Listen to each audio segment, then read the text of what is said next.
Raphael Morav.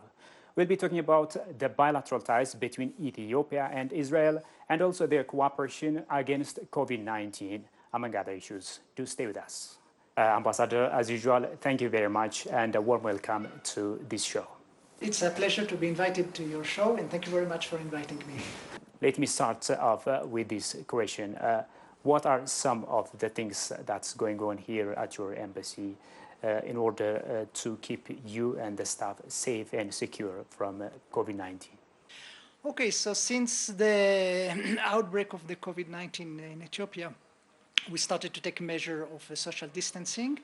We have divided the team of the embassy into two groups who rotate, so in a way that if someone is contaminated, infected, so he will not infect the others.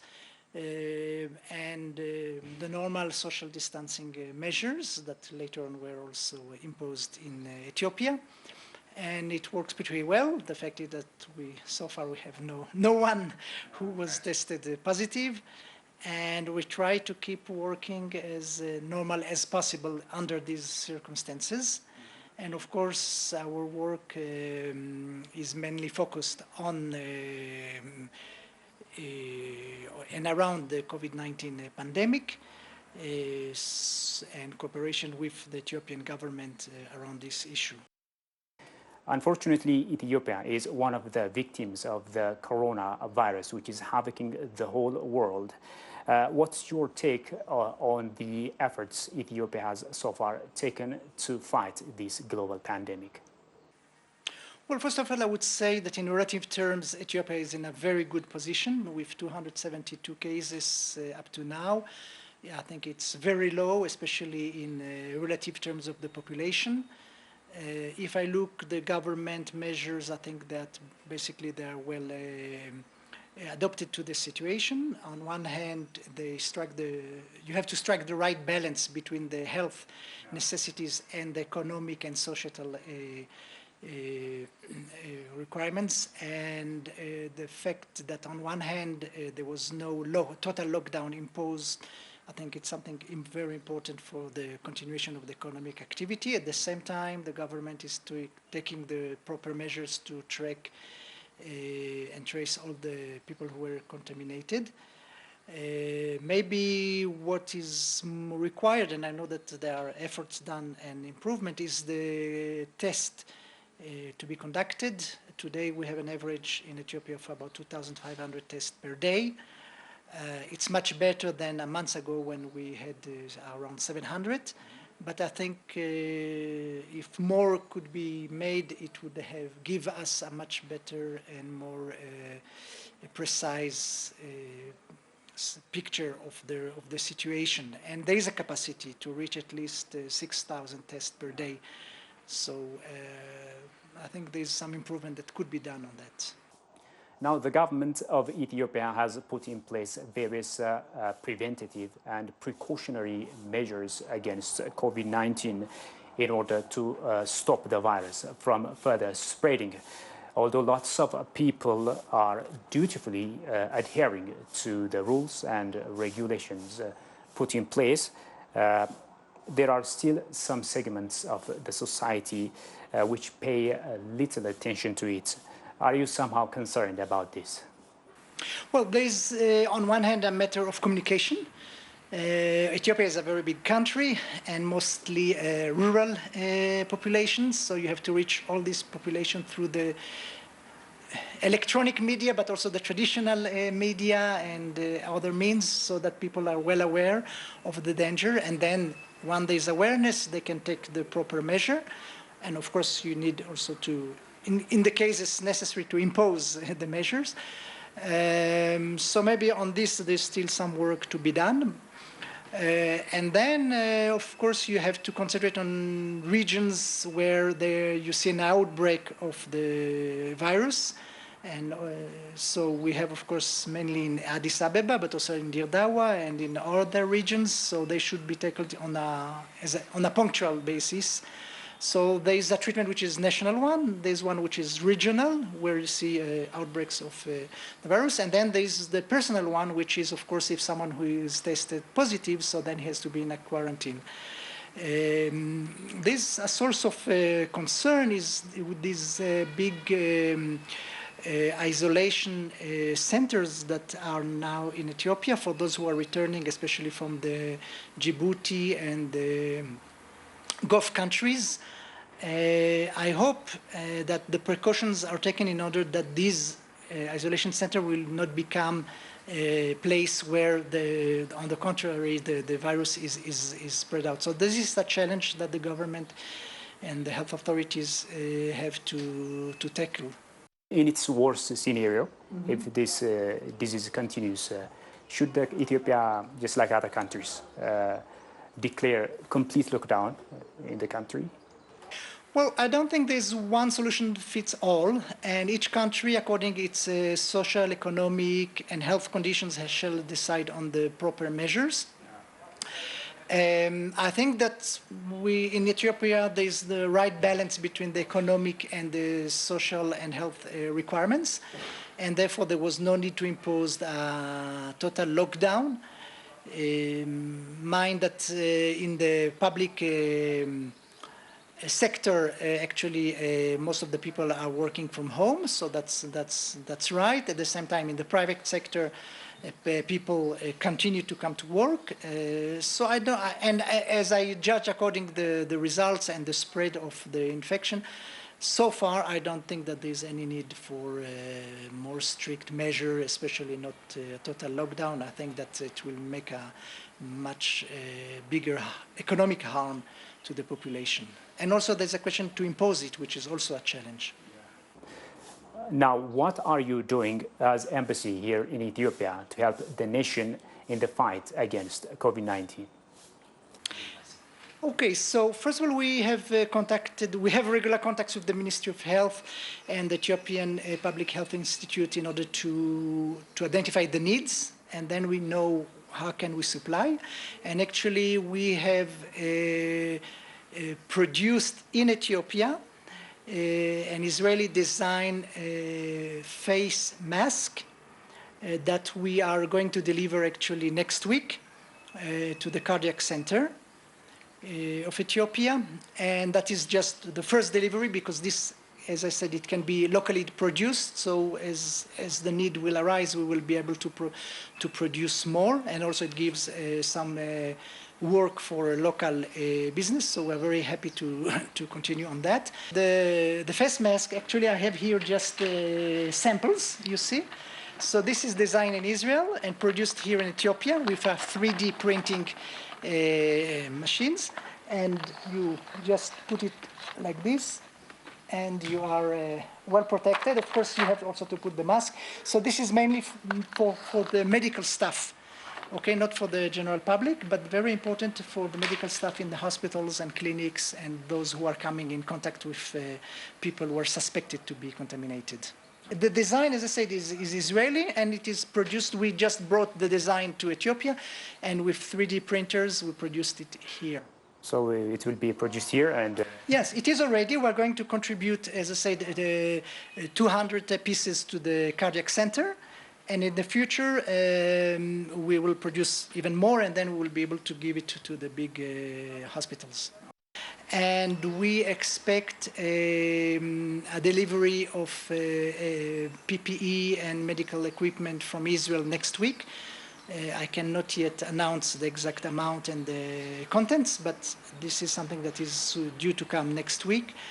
And also we are now in the process of bringing a delivery from China, also of medical equipment and PPE to the Ethiopian authorities. So there will be maybe more news in the coming days and weeks on that.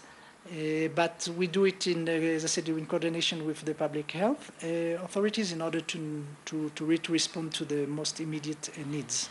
Now, Ethiopia and Israel have had excellent medical ties. Of course, the two countries have lots of areas of cooperation, and they have been enjoying it for a long time. But medically speaking, the children's cardiac treatment is a case in point. What's the latest development in this regard? Well, actually, I'm very pleased to announce that we will resume the operations of Ethiopian children in Israel. And first of all, last week or 10 days ago, we had the Ethiopian treated children who were in Israel in lockdown, like all the rest of the population. They have now returned to Ethiopia, as I said, last week or 10 days ago. And we have now the approval from the Israeli health authorities to allow a new group of Ethiopian children to come to Israel for heart operations. So that's really very good news that I'm happy to announce today. We are more than happy to train the medical as well as the management health authorities in Ethiopia. We made actually already two webinars to the Ethiopian health decision makers, and it was very successful. One was with the Israeli Red Cross, we call it Magen David Adom, and the other one was more focused on the Israeli experience from a clinical point of view. We also offered some technological solutions to Ethiopia especially about tracking and tracing the cases, because we have some, I think, cutting-edge technologies in this field. And if there's there are more requests, maybe more punctual one, of course we'll be more than happy to provide it to Ethiopia. Now, what is the cooperation between Ethiopia and Israel like in other areas? We have the ongoing, what we call smallholder horticultural project, which is focused on the introduction of avocado, high-quality varieties in Ethiopia. And it goes very well. This project is now running for 13 years, and Ethiopia is already an exporter of avocado to Europe. It goes very well. And therefore, we are now in the phasing out phase of transmitting it to the Ethiopian authorities. Tender was published and is about to be closed down at the end of this month in order to select the company or entity that will continue the management of the project and also will invest, especially in the value chain for export. So that's a very good and successful project. Otherwise, we have other projects, if we're talking about coming back to health, so we have an Israeli NGO called Nala that, especially during this period, has produced water pumps that you operate with the foot, and they were installed in various schools all over the country, so that children will be able to wash their hands and keep on the hygiene instructions that we have to follow during this period of COVID-19. As a follow-up of the Prime Minister Abiy visit in Israel, there were three fields that were decided to concentrate on. One is wheat culture in lowlands in Ethiopia, and the second one is aquaculture development, and the third one is cyber security. So on the two issues, the two first issues, which are related to agriculture, we have already sent in January a fact-finding mission that visited the sites of wheat development and culture in the lowland. I went with them actually in Afar region along the Shebele River. And there will be also sites in Somali region and also in the Omo Valley. And at the same time, the team also visited places for aquaculture. And the idea is that to create a center of excellence in Ethiopia for wheat culture in lowland, which means irrigated wheat. That's the main development, because there's already wheat culture in Ethiopia, but in the highland using just the rain-fed. Yeah. So this one will be using modern technologies from Israel. It can be probably sprinklers or drip irrigation.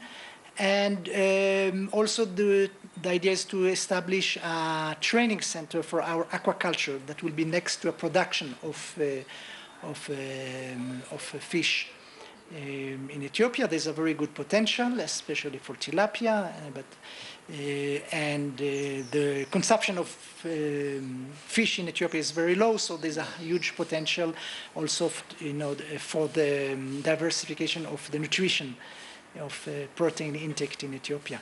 The third issue of the cybersecurity, actually just before the COVID-19 crisis, we're supposed to send also an expert mission to Ethiopia. It was already agreed about the date, but then we had to suspend it due to the crisis, and we hope to resume this initiative as soon as the crisis will be over, and to establish cooperation also in this field. What is the situation like in Israel when it comes to COVID-19, and how is it affecting the country? Well, in Israel, we are now at the stabilization phase, which means that we are after the total lockdown that was imposed for 2 weeks, and now we start opening again the economy. Actually, schools will reopen next week, but still there are limitations. You cannot go to the beach, for example. People who go to work and are encouraged to go back to work, so they have to keep on social distancing. And for example, in the public administration, you still have to work on rotations. So it can be day and night shift, or one day at home, one day in the office. So we see now a reduction of the new cases, and what is more important, a very important reduction of the death cases. So today I think we have only, on average, 3 new death cases, which is very good compared to a month ago. Now, Israel is taking this global challenge as an opportunity, coming up with new developments and innovations, tech solutions against the pandemic. Are there new developments in this regard? As I mentioned, we have developed technological solutions, okay, for tracing, especially all the social contacts of those who are found infected by the coronavirus. So it is mainly based on the geographical position of the patient who was infected, and through the tracking of his movement and his social contacts, you can know who were in contact with him, and then to warn these people, first of all, to go into isolation, and later on to eventually to make a testing. That is one thing. Another thing is using telemedicine technologies for the diagnostic. So, because the idea is that people shall not reach the hospitals if they are contaminated. On the other hand, if there are symptoms, you want to reach them and to be able to test them and eventually to quarantine them. So there is an application that you can download, and using artificial intelligence, it will make all the diagnostic of your symptoms and decide if you have or not a risk of coronavirus 19. And if there's a risk, so then automatically the health authorities will come to you and will make the test. The added value of this solution is that you can have since you have the geoposition of the patients, so you can see whether you have clusters of contamination. So these are 2 very useful solutions that we have developed in Israel and are widely used in Israel. Yeah, I also heard Israeli scientists and entrepreneurs are all over the world contributing their share to this, to the fight against the virus. Yes. And of course, we are also making research to find the vaccine, because that's the main challenge if we want to eradicate the virus. So there are some interesting research, among others using stem cells, but you need in order to really to be able to announce that there's a solution, you need much more time. So, like in the rest of the world, it takes about 1 year till we have a vaccine that is proven efficient and safe and useful. Let's also talk about the Grand Ethiopian Renaissance Dam. In the midst of this global pandemic, Ethiopia is building the biggest dam on the continent. What's your take on that? Well, I think that there's no reason that Egypt, Sudan, and Ethiopia will not be able to resolve this issue through negotiations. And actually, there was a process of negotiation last year, as we remember. And I think that the three sides should return to the table with or without the assistance of a third party. It's up to them to decide, but I think that a solution is at reach, and I'm looking forward that this will be resolved in an amicable way. And finally, as ambassador to, and also as a good friend of Ethiopia, what's your message to Ethiopians? Well, first, stay strong, safe, and healthy. I think that this crisis will be overcome. I trust the government and the people of Ethiopia that they are taking the right measures and are going to overcome this, hopefully, in short time. Well, Israeli ambassador to Ethiopia, Raphael Morav, thank you very much for your time and your perspectives. It has been a pleasure, as usual. Thank you very much. Well, dear viewers, that was Israeli ambassador to Ethiopia, Mr. Morav, talking to us. Thank you very much for your time and your company so far. Until I see you with another program, it's goodbye from me, Raphael Morav. Bye-bye.